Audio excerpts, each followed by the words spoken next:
The subway car rocked gently as it rushed through the underground tunnel, fluorescent lights flickering above tired faces that all seemed to carry their own silent burdens. Marcus Hill sat near the middle of the car, his shoulders slightly hunched, one arm wrapped protectively around his 6-year-old daughter, Lily, who had fallen asleep against his chest after a long day. Her tiny fingers clutched the edge of his worn jacket like it was the only safe thing in the world. Marcus hadn't sat down all day. 12 hours on his feet at the warehouse, lifting crates, swallowing insults from supervisors who never bothered to learn his name, all so he could afford Lily's school shoes and asthma medication. This seat, this single moment of rest, felt earned, paid for in sweat and silence.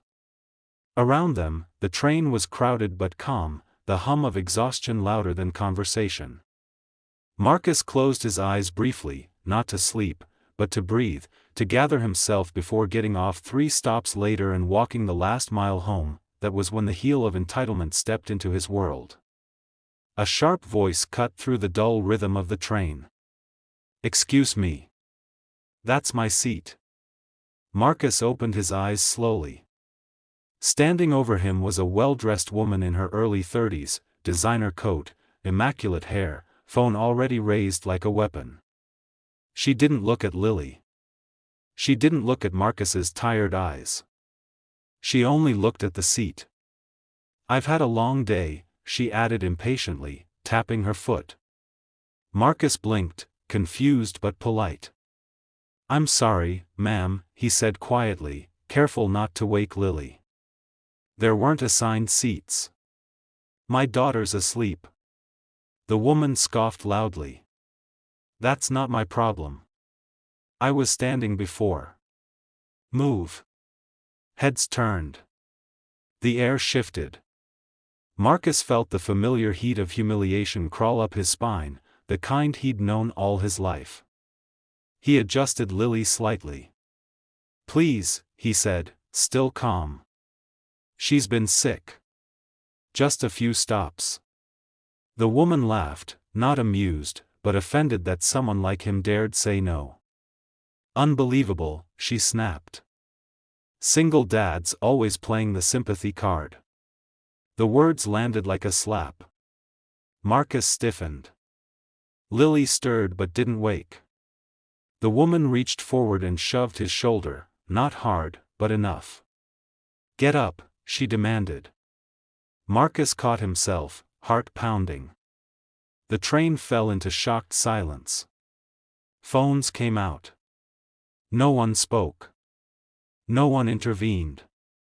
Marcus stood slowly, carefully lifting Lily so she wouldn't fall, swallowing his pride as he moved toward the pole. His knees screamed in protest. His dignity screamed louder.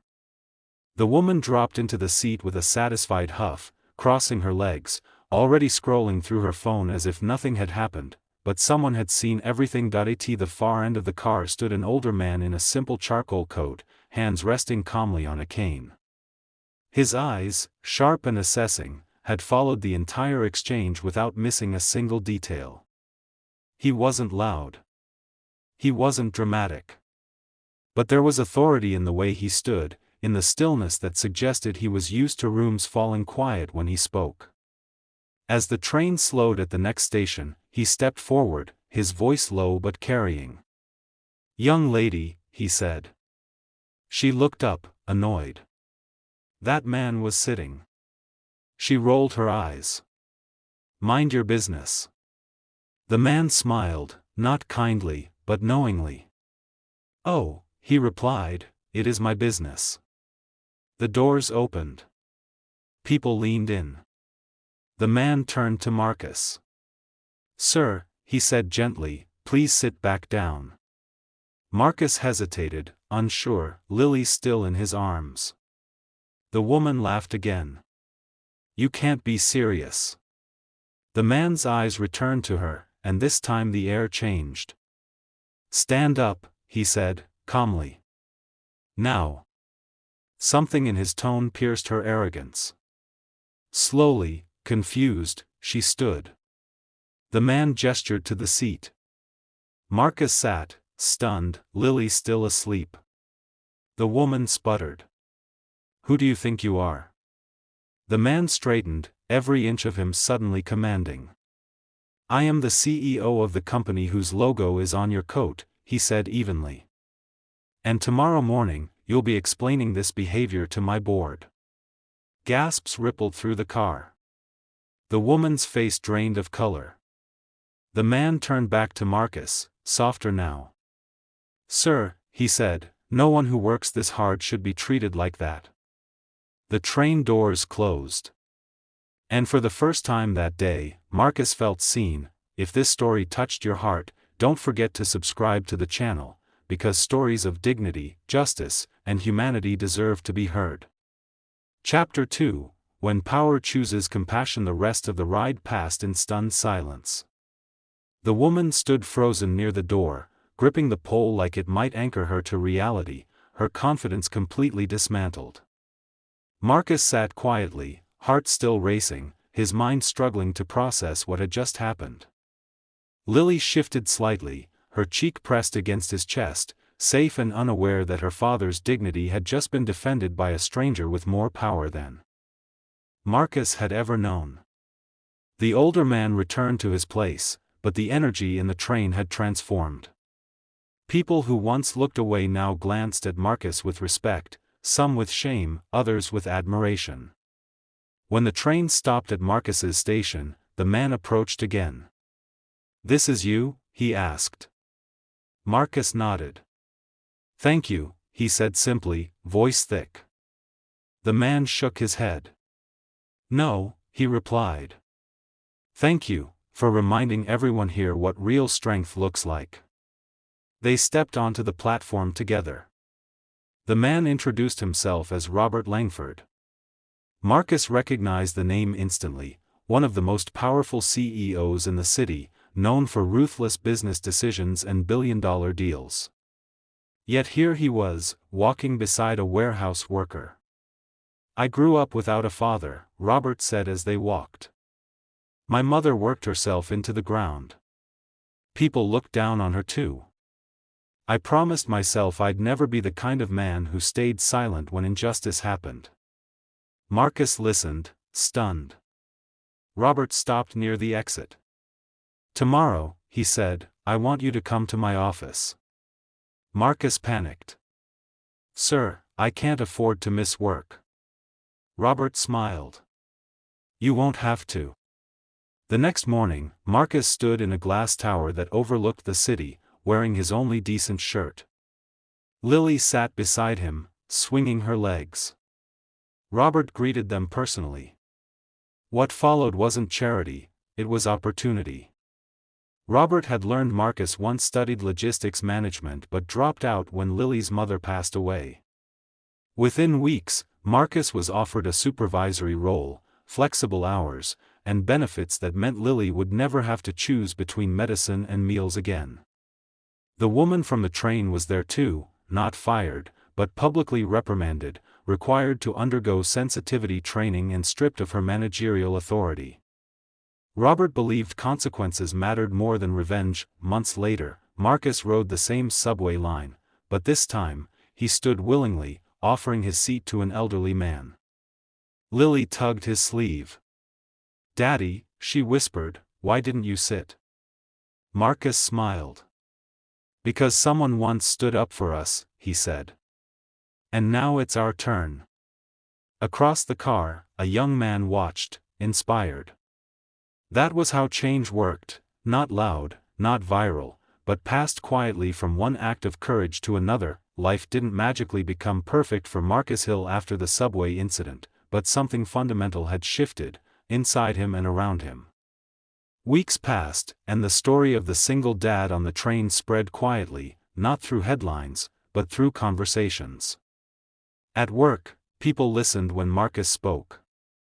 In meetings, his ideas weren't dismissed anymore.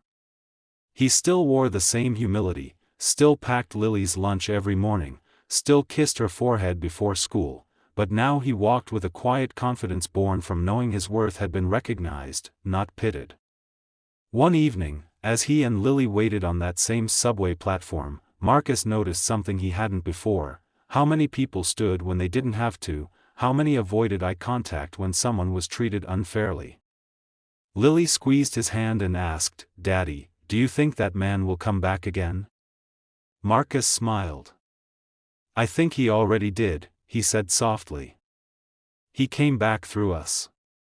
Across the city, Robert Langford faced consequences of his own intervention. His board questioned his public confrontation, shareholders murmured about optics, but Robert didn't retreat.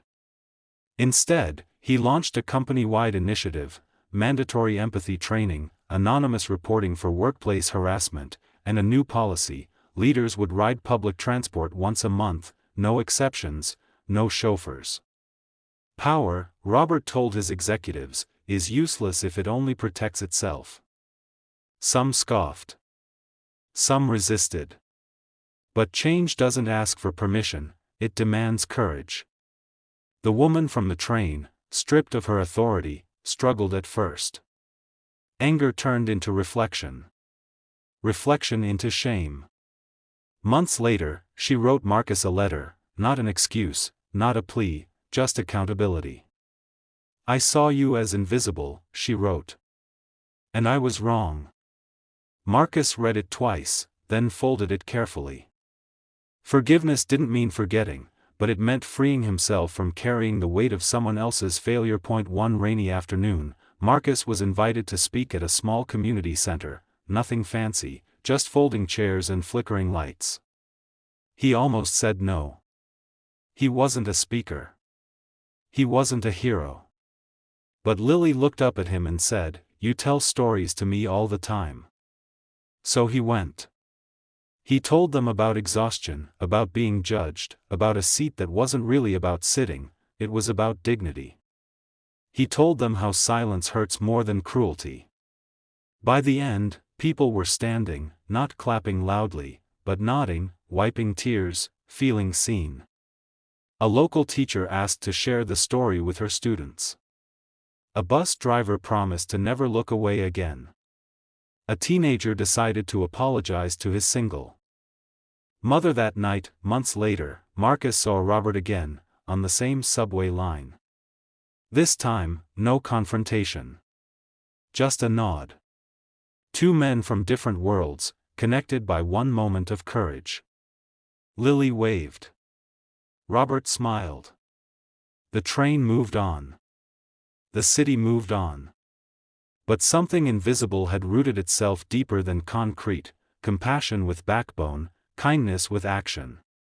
And somewhere, someone stood up for a stranger because they remembered a story about a single dad, a stolen seat, and a CEO who chose humanity over comfort. And if this story made you pause, if it reminded you that one small moment can ripple through lives you'll never meet, subscribe to the channel. Because these stories aren't just entertainment. They're reminders. And the world needs more reminders like this.